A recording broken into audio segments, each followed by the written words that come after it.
하나님 말씀은 시편 1절에서 3절까지 말씀 우리 한 번 더 읽겠습니다. 시편 1절에서부터 3절, 제가 1절을 읽고 2절을 여러분들 읽고 3절을 함께 읽도록 하겠습니다. 복 있는 사람은 악인들의 길을 따르지 아니하며 죄인들의 길에 서지 아니하며 오만한 자들의 자리에 앉지 아니하고 오직 이렇게 읽으시겠습니다.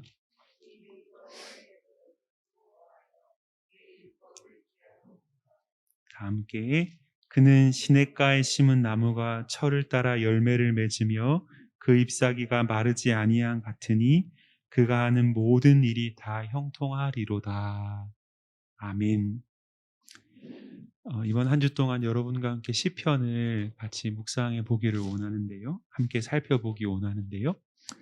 시편 1편이 말하는 복 있는 사람은 어떠한 사람인가? 우리가 어제는 부정어법적인 설명으로 곧 무엇은 무엇이 아니다라고 하는 그런 방식으로 설명하는 것을 함께 나누었습니다. 곧 악인들의 꾀를 따르지 아니하고 죄인들의 길에 서지 아니하며 오만한 자리에 앉지 아니하는 그런 사람이 바로 복 있는 사람이다. 그렇게 행하는 모든 삶을 뒤로 하고서 대신에 어떠한 삶을 사는 자들인가? 2절은 우리에게 뭐라고 말씀합니까? 오직 그의 율법을 즐거워하여 그 율법을 주야로 묵상하는 자다. 이렇게 말하는 것이죠. 그리고 그 모든 삶의 열매요 결과로서 3절이 나오는데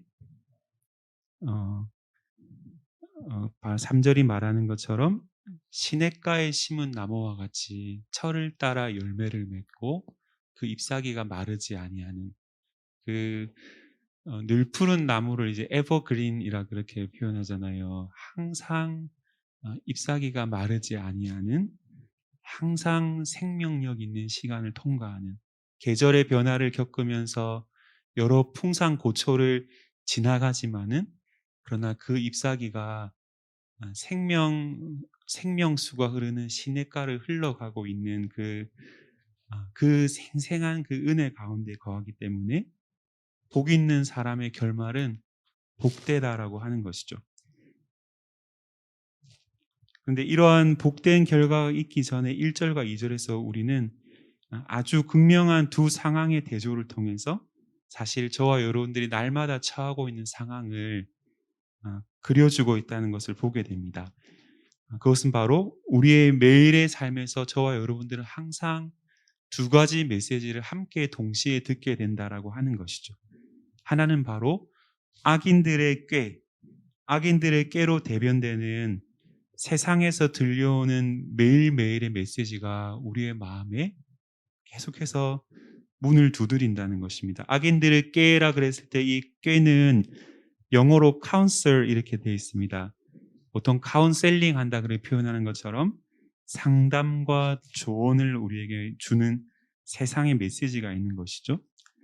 겉으로는 너무나 좋아 보이는, 그 길로 가면 반드시 성공이 보장되어져 있는 것 같은, 행복이 약속되어져 있는 것처럼 들리는, 그러나 그 끝은 사실 6절이 말하는 것처럼 악인들의 길은 망하리로다라고 되어 있어서 그 꾀를 따라서 계속 걸어가다 보면은 죄인들의 길에 서게 된다는 것입니다. 그리고 오만한 자들의 자리에 주저앉아서 결국에는 망하는 길로 가는, 끝이 파멸에 해당하는 메시지가 있고, 그 반대편에는 우리가 반드시 들어야 할 바르고 참된 메시지가 있는데 바로 여호와 율법이라 불리우는 하나님의 말씀이다라고 하는 것이죠.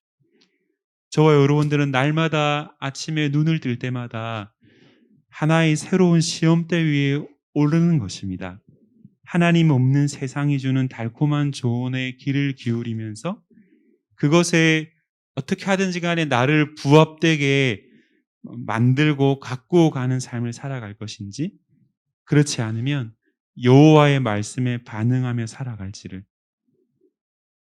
둘 중에 중간지대는 없다 이렇게 성경은 말씀하면서 우리에게 요청되는 것이 바로 여호와의 율법을 듣는 것이다 그렇게 말씀하는 것이죠.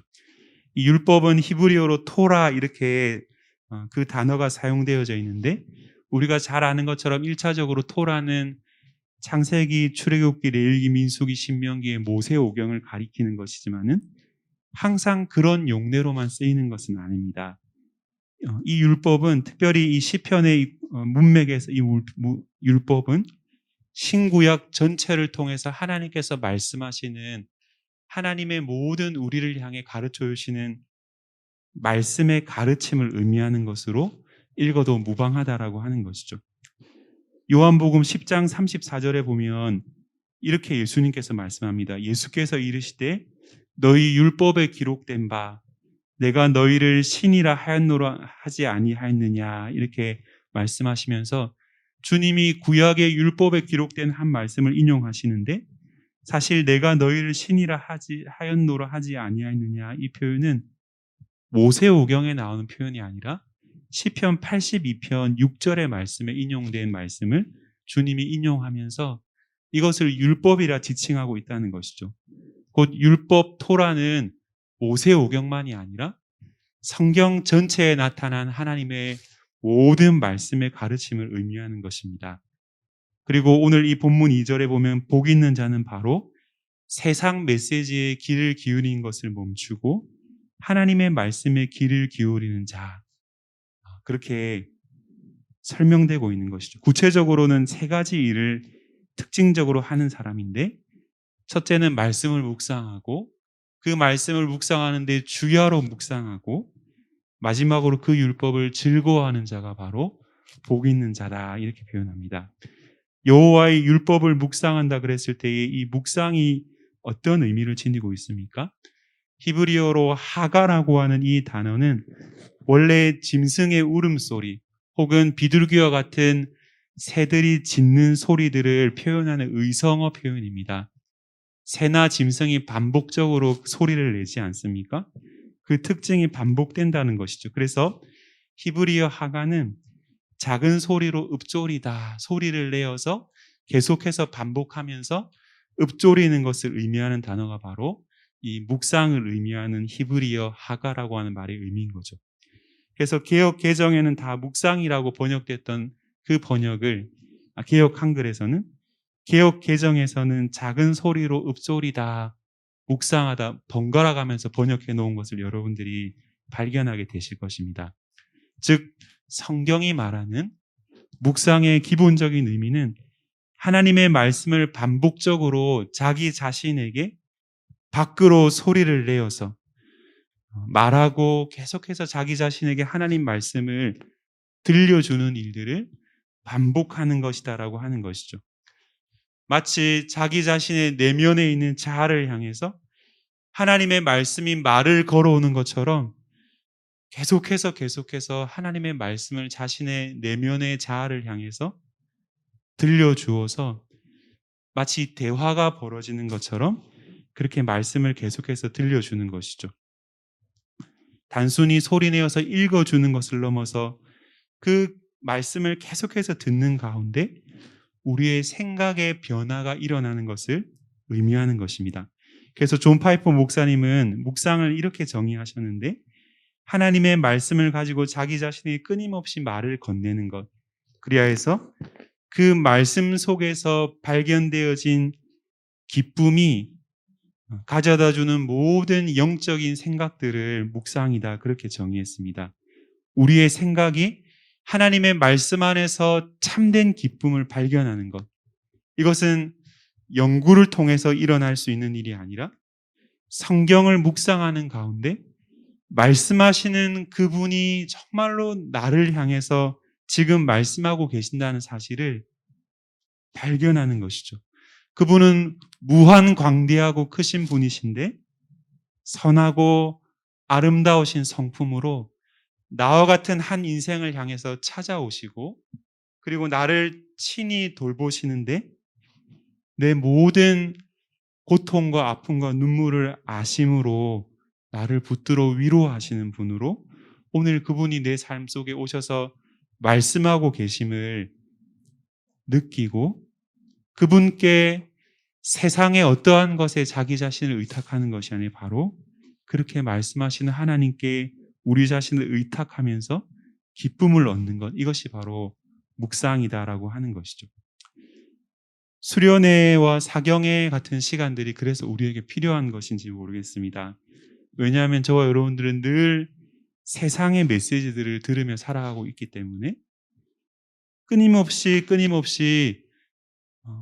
TV를 펴거나 혹은 사람들과 대화를 하거나 혹은 인터넷을 열면 세상에서 여러분들이 하는 모든 그 행위들 속에 메시지가 전달되어져 오는 것이거든요. 여러분들이 담은 그 광고 하나만을 봐도 수많은 메시지들이 여러분들에게 전달되지 않습니까? 그래서 막 벤츠 S클래스 정도를 타는 사람들이 막 이렇게 유유자적하게 타고 가는 것을 볼 때에 저 정도는 타야지 인생이 좀 수준 있고 고상하고 또 행복하구나. 그런 메시지들이 모든 우리가 눈으로 보고 또 날마다 접하는 그 상황 가운데에서 메시지들이 전달되어져 오고 있다라고 하는 것입니다. 그러한 메시지를 들을 때마다 우리는 우리가 믿고 의지하며 사랑하는 하나님이 커 보이기보다는 세상이 훨씬 더 하나님보다 크게 느껴지고 발견될 때가 많다는 것이죠.